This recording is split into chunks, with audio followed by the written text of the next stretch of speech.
कुल मिलाकर दो ऐसे तरीके हैं जिसमें आप टाइम ट्रेवल कर सकते हैं। पहला, या तो आप टाइम में आगे जा पाएंगे या फिर दूसरा पीछे। और कमाल की बात यह है कि जब वैज्ञानिकों ने लोगों से पूछा कि वो कहां जाना चाहेंगे तो उनमें से ज्यादातर लोगों ने फ्यूचर में जाने को कहा। और यार सच में पास्ट में जाना बहुत अजीब लगता है और कारण है यूनिवर्स पैराडॉक्सिस। लेकिन वैज्ञानिकों ने नया दावा ये किया है कि अब ना सिर्फ टाइम ट्रेवल पॉसिबल हो चुका है बल्कि ये सुरक्षित भी है। तो मेरा सवाल ये है कि क्या आप टाइम ट्रेवल करना चाहेंगे? बहुत बेसिक सी बात करें तो टाइम ट्रेवल पूरी तरह से स्पीड, स्पेस और ग्रेविटी पर निर्भर करता है।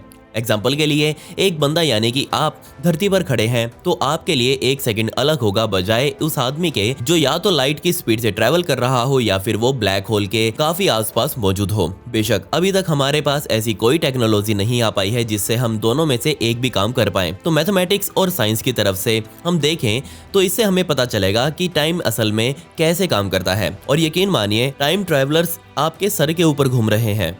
रुके रुके कंफ्यूज मत होइएगा, मैं यहाँ बात कर रहा हूँ इंटरनेशनल स्पेस स्टेशन की। जी हाँ, इंटरनेशनल स्पेस स्टेशन में बैठे क्रू मेंबर्स टेक्निकली टाइम और स्पेस दोनों में ट्रैवल कर रहे हैं। और इसका कारण ये है कि वो हमसे बहुत ज़्यादा तेज गति से आगे की तरफ बढ़ रहे हैं।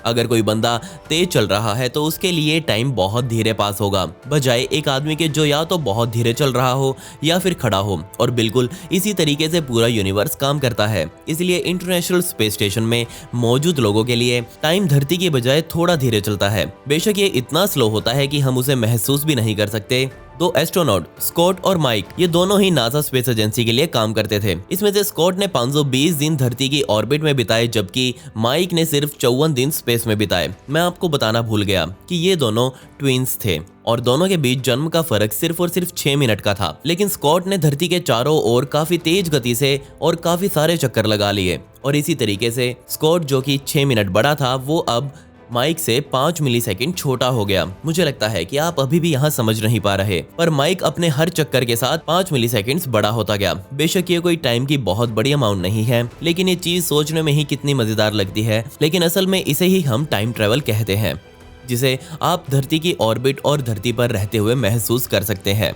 आज के समय में इस्तेमाल होने वाले बहुत पावरफुल स्पेस शटल्स और रॉकेट्स बहुत तेज गति से टाइम ट्रैवल करते हैं। लेकिन हर बार ऐसा केस नहीं होता, क्योंकि उस टाइम ट्रैवल को असल में महसूस करने के लिए आपको कम से कम लाइट की स्पीड से यहाँ चलना होगा। और इस लाइट की स्पीड से आप हर सेकंड भी चलेंगे तो यकीन मानिए आपके एक सेकंड में धरती पर 20 घंटे बीत चुके होंगे। और अगर आप पूरे एक दिन के लिए लाइट की स्पीड से धरती के चारों ओर घूमेंगे तो धरती पर कितना समय बीतेगा, इसकी कैलकुलेशन आप एक सेकंड बराबर 20 घंटे के हिसाब से कर लीजिएगा। नहीं कर पाएंगे? चलिए मैं ही आपके लिए कर देता हूँ। तो जब आप एक दिन के लिए स्पीड ऑफ लाइट से धरती के चारों ओर चक्कर लगाएंगे तो आपके लिए तो वो एक ही दिन बीता होगा, पर धरती पर पूरे 72,000 दिन बीत चुके होंगे। और आम भाषा में सिर्फ एक दिन स्पीड ऑफ लाइट से चलने पर आप 197 साल फ्यूचर में चले जाएंगे। और यकीन मानिए इस तरह से टाइम ट्रैवल करना पूरी तरह से संभव है। सिर्फ हमें वो टेक्नोलॉजी चाहिए जिससे हम ये कर पाएं। खैर, तब तक हम सिर्फ उन्हें ही टाइम ट्रैवलर मानते रहेंगे जो इस धरती के ऑर्बिट में घूम रहे हैं।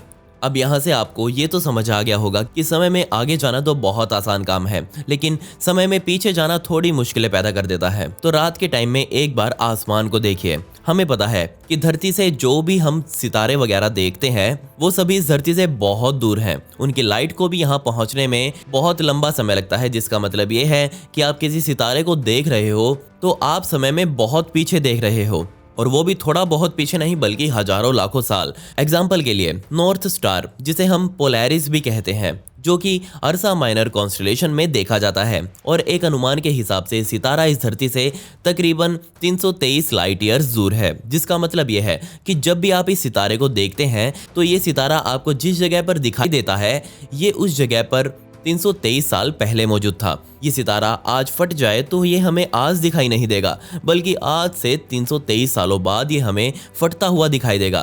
खैर, इतनी दूर हम जाएं ही क्यों, हम अपने घर के पास की ही बात करते हैं। और आपको करना सिर्फ ये है कि हमारे प्यारे चांद को देखना है। और जब भी आप चांद को देखते हैं तो जिस जगह पर चांद आपको दिखाई दे रहा है ये असल में उस जगह पर 1.3 सेकंड्स पहले था, जबकि ये आपको 1.3 सेकंड्स लेट दिखाई देगा। ऐसा इसलिए क्योंकि इसके ऊपर गिरी लाइट को रिफ्लेक्ट होकर वापस धरती पर पहुंचने में 1.3 सेकंड्स का समय लगता है। हमें ये तो समझ आ गया कि पास्ट को देखना भी कोई मुश्किल काम नहीं है, लेकिन उस पास्ट में फिर से जाना कैसे है वो बिल्कुल एक अलग चीज़ है। तो सबसे पहले मैं उस प्राकृतिक तरीके की बात करूंगा जिससे आप समय में पीछे जा सकते हैं, और वो है वर्म होल्स। और ये माना क्या जाता है बल्कि वैज्ञानिक आज खुद ये बोलते हैं कि ये वर्म होल्स असल में टाइम से बनी हुई सुरंगें होती हैं जो दो अलग अलग दुनिया को एक दूसरे से जोड़ती हैं, जिसका मतलब ये है कि ये ना सिर्फ स्पेस को कनेक्ट कर रही हैं बल्कि दो जगहों के टाइम को भी आपस में बदल रही हैं। लेकिन दिक्कत की बात यह है कि हम आज तक भी एक वर्म होल को ढूंढ नहीं पाए हैं, पर वैज्ञानिक आज वे बोलते हैं कि वर्म होल्स इस दुनिया में मौजूद हैं और बहुत कॉमन सी बात है कि ये हमारे आसपास ही घूम रहे हों। जब भी टाइम ट्रैवल की बात होती है तो स्पेस और टाइम दोनों को आपस में जोड़ कर देखा जाता है, और जब भी कोई वर्म होल कहीं पर बनता है तो ग्रेविटी की बहुत बड़ी मात्रा टाइम और स्पेस दोनों को ही अपने अंदर खींच लेती है, और खींचकर ये एक टनल बनाती है, जो टनल बहुत दूर बैठी किसी दुनिया को आपस में जोड़ देगी। लेकिन यहाँ मेरा सबसे पहला सवाल ये है कि हम एक वर्म होल में कैसे घुस पाएंगे, क्योंकि वहाँ की तो ग्रेविटी ही इतनी होगी जो हमें दूर से ही चीर देगी।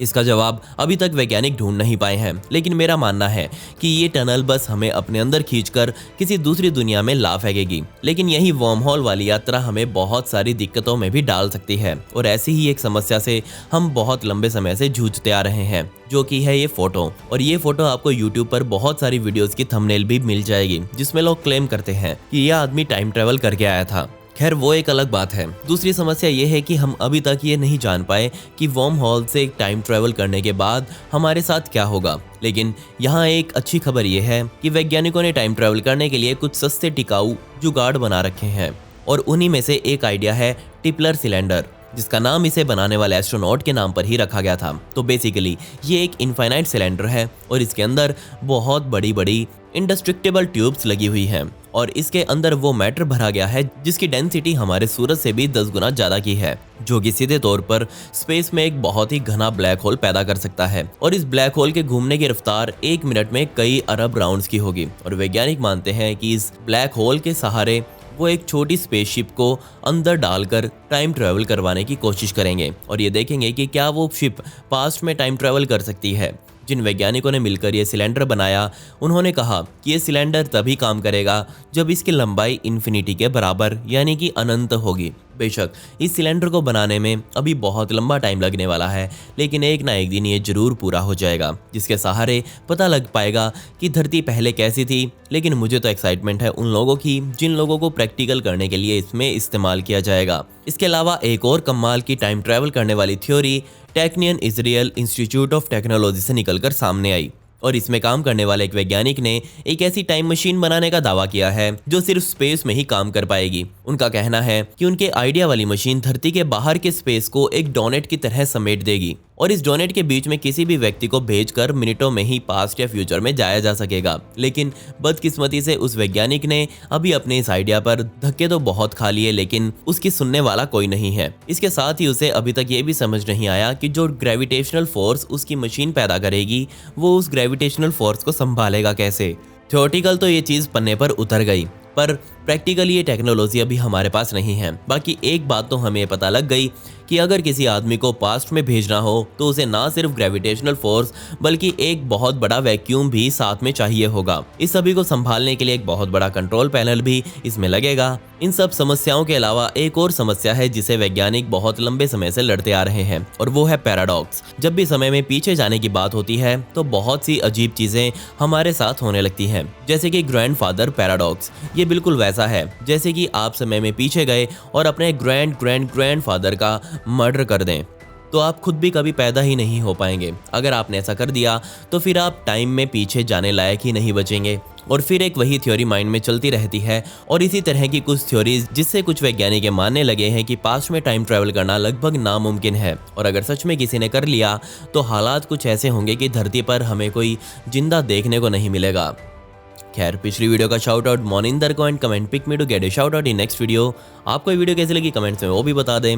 मिलते हैं अगली वीडियो में। ये वीडियो देखने के लिए धन्यवाद।